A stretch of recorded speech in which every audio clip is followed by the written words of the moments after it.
Mas pinadali at mas pinabasic na chicken cordon bleu. Meron nga ako ditong 500 grams ng chicken fillet. Lalagyan lang natin yan ng mga spices. Una kong nilagay ay yung cayenne pepper. Sumunod itong paprika powder. Naglagay rin ako ng paminta. Tapos titimplahan natin ng konting iodized salt. At syempre ang garlic powder. At gagamitan natin ito ng food processor mga mi para talagang magiling ng husto. Sandali ko nga lang itong giniling mga mi at kapag ganito na ay okay na nga iyan. Hahaluin natin yan maigi mga mi at kapag nahalo na natin maigi ay maglalagay naman tayo dito ng cornstarch o kaya naman ay harina. Pagkatapos mga mi, haluin natin mabuti.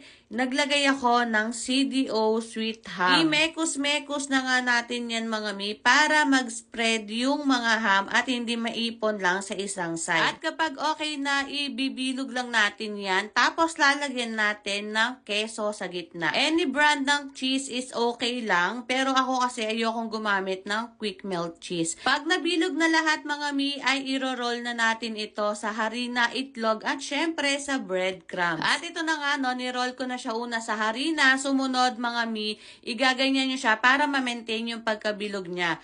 Tsaka natin siya ilublob dito sa itlog. Tapos mga mi, ilagay natin ito sa breadcrumbs. Bali pa ulit-ulit lang hanggang matapos lahat ng chicken cordon balls natin. So yung sa 500 grams mga mi, nakagawa ako ng 15 pieces mga mi. Tapos siguro sa isang tao, 2 piraso lang nito, sold na kayo. Pag na-coat na natin siya mga mi, ipi-freeze natin siya overnight. Ginawa ko to a night before ko siya iluto mga mi.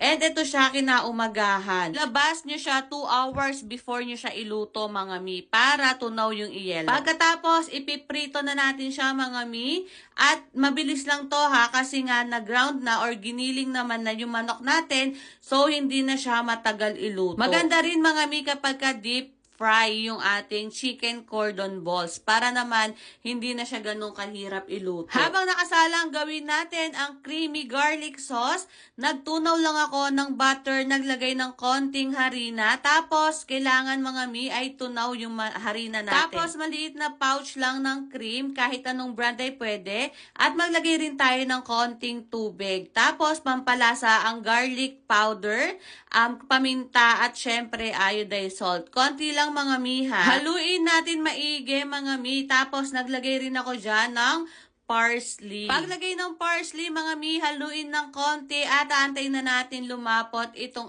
ating creamy garlic sauce na napakadali lang gawin. Pagkatapos